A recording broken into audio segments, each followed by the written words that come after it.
They advised me to meet up with the pastors and to meet up with the pastor, and that was the whole arrangement of traveling and leaving the country. I wish to travel, but not that kind of travel in my life. My enemy, I don't pray for him to go through that what I go through. It's a grace of God. A good life is desirable. In fact, it is a legitimate desire. But that quest means different things to different people. For some, it could be as simple as access to basic necessities of life: food, shelter, clothing, and safety. But for others, it may be much more complicated.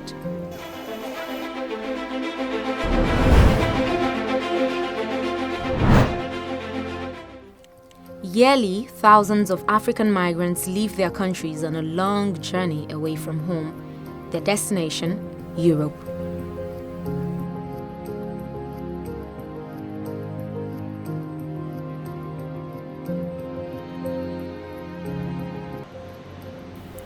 I established direct contact with a returnee, a young Nigerian whose main goal was to expand his business big enough to make his family comfortable.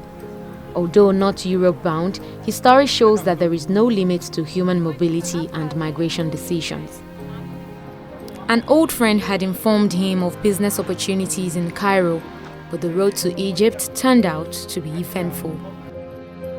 The reality often dawns in the middle of the journey, a point of no return and moment of reckoning where they see life flashing before their eyes.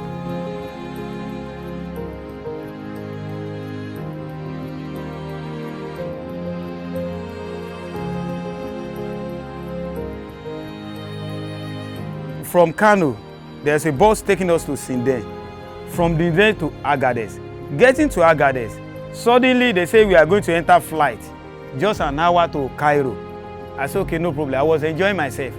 But later on, they just said, higher, higher, higher. I said, what is higher? They now bring a e-loss, pick up. I said, to do what? They say we should take certificate. I said, which certificate? That's stick. To put a bundle of us, sit in the e-loss, down to where? They say it's 1 hour driving. I said, okay, I follow their advice. By way sitting down with my stature, I was even happy. We have never even moved 30 to 15 minutes. I just hear, bah!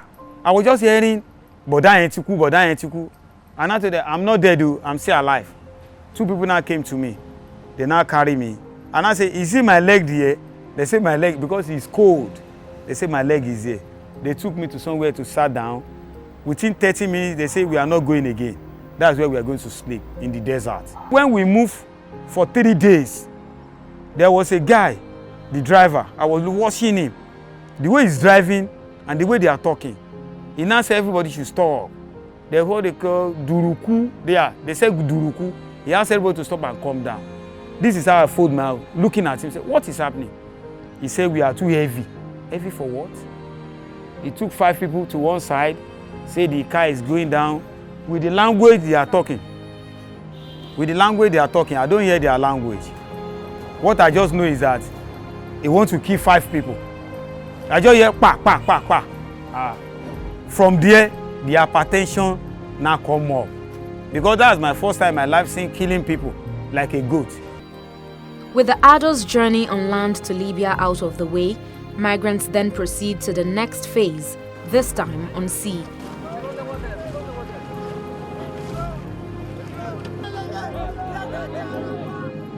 Any failure at this point comes with dire consequences. There was a man they call the Shah, I don't want to call it the Shaman in Sabah. He's now one I run to. I want to go back home. I'm going back to my country. The man said, no. Move on. When you get to Tripoli, you jump to Italy. I said, okay. I follow the advice.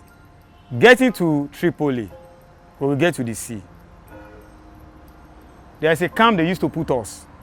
We always sat down before going. It can even take you a month before they brought you to the Lampa. They call it Lampa. That's Balu. But the first day, I saw some people coming back with bending hand, bending leg. Some have died. They say I should ready to go. I say yes. Coming back, they return us back to camp. I don't know the camp is jail. We are just dumped there 3-4 months. Equally as deadly is the Middle Eastern route.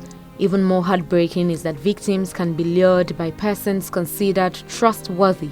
A trafficker can be anyone. When I was struggling with life, I finally get a job as a waitress. I met with a friend. We all think in Nigeria that facing one or two challenges, when you meet with a pastor, talk about it, pray about it, we believe everything will be okay.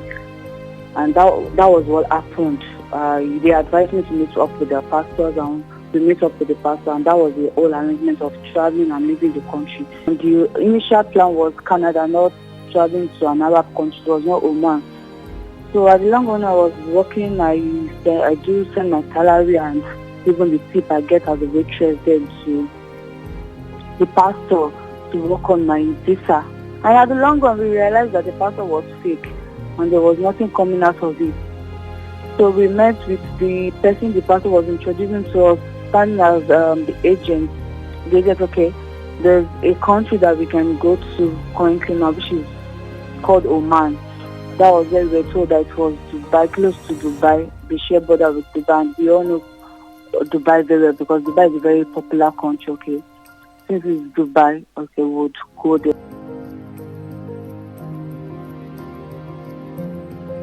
Getting to Oman, we don't know anything that was going on then. That was when we realized that we are into slavery, working as an house help.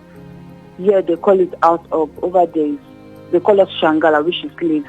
And it's not easy. A lot of people are there that we left together are no more there. And most people are sexually harassed. Like I myself, I was harassed over there too.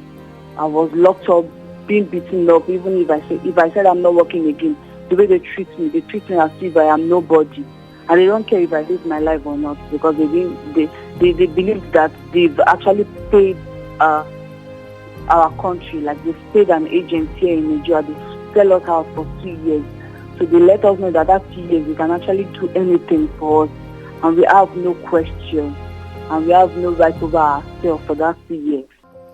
The mass exodus of African migrants through irregular channels has created room for exploitation and gross human rights abuse in the already volatile Libya. Detention camps are literally hell on earth.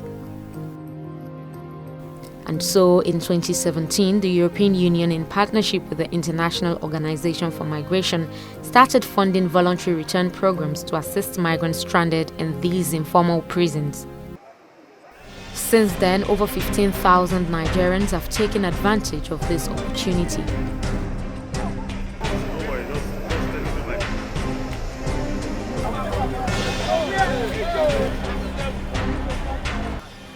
But a cloud still hangs over many of the returnees. It is the stigma and worry of starting a new life. I wish to travel, but not that kind of travel in my life. There's some people I met in a bus. He say he's traveling. I say, bros, I even lie down on the ground. I say, please, look at me, look at my picture. Don't ever try it. Even my enemy, if he said he wants to travel to that road, I have money. I will ask him, what do you want? I will tell him to take, to please to stay. My enemy, I don't pray for him to go through that what I go through.